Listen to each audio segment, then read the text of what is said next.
Bienvenue sur votre chronique actu, campagne de vaccination anti-grippa, commémoration de la fin de la guerre 14-18 ou encore Air France qui s'aligne sur le low cost. Ce sont les sujets phares de cette semaine. C'est fait, Roselyne Bachelot est vaccinée contre la grippa. Pour montrer l'exemple, la ministre de la Santé a lancé la deuxième vague de vaccination, jeudi 12 novembre, destinée aux personnes dites fragiles et à l'entourage des enfants de 6 mois. 6 millions de personnes sont maintenant appelées à se rendre dans les centres de vaccination collectifs. Reste à voir si ce mouvement sera davantage suivi que celui des professionnels de santé. Roselyne Bachelot annonçait jeudi qu'un professionnel de santé sur 8 avait accepté de se faire vacciner.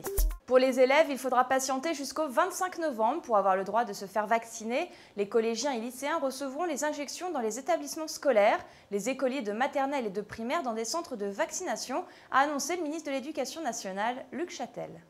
Ce mercredi 11 novembre 2009 restera dans la mémoire collective. Fait exceptionnel, l'hymne allemand a retenti sous l'Arc de Triomphe à Paris. Pour la première fois, un chef du gouvernement allemand a participé aux côtés d'un président français à la commémoration de la fin de la guerre 14-18 qui marque la capitulation de l'armée allemande. Angela Merkel et Nicolas Sarkozy se sont recueillis tous deux devant le tombeau du soldat inconnu.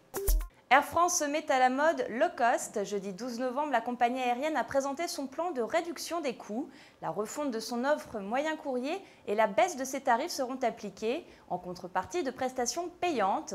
Mais rassurons-nous, les collations, boissons et journaux resteront gratuits. En revanche, la possibilité de modifier son vol, le recours à un délai de rétractation ou encore la facturation du deuxième bagage en soute deviendront des services payants à partir d'avril 2010. Les fumeurs font grise mine, la hausse du prix du paquet de cigarettes tant redouté est arrivée. Depuis lundi 9 novembre, le prix des cigarettes a augmenté de 6%, soit environ 30 centimes par paquet. On peut se demander si une telle hausse va inciter les fumeurs à arrêter ou juste renflouer un peu plus les caisses de l'État. On passe sans plus tarder à la rubrique culture.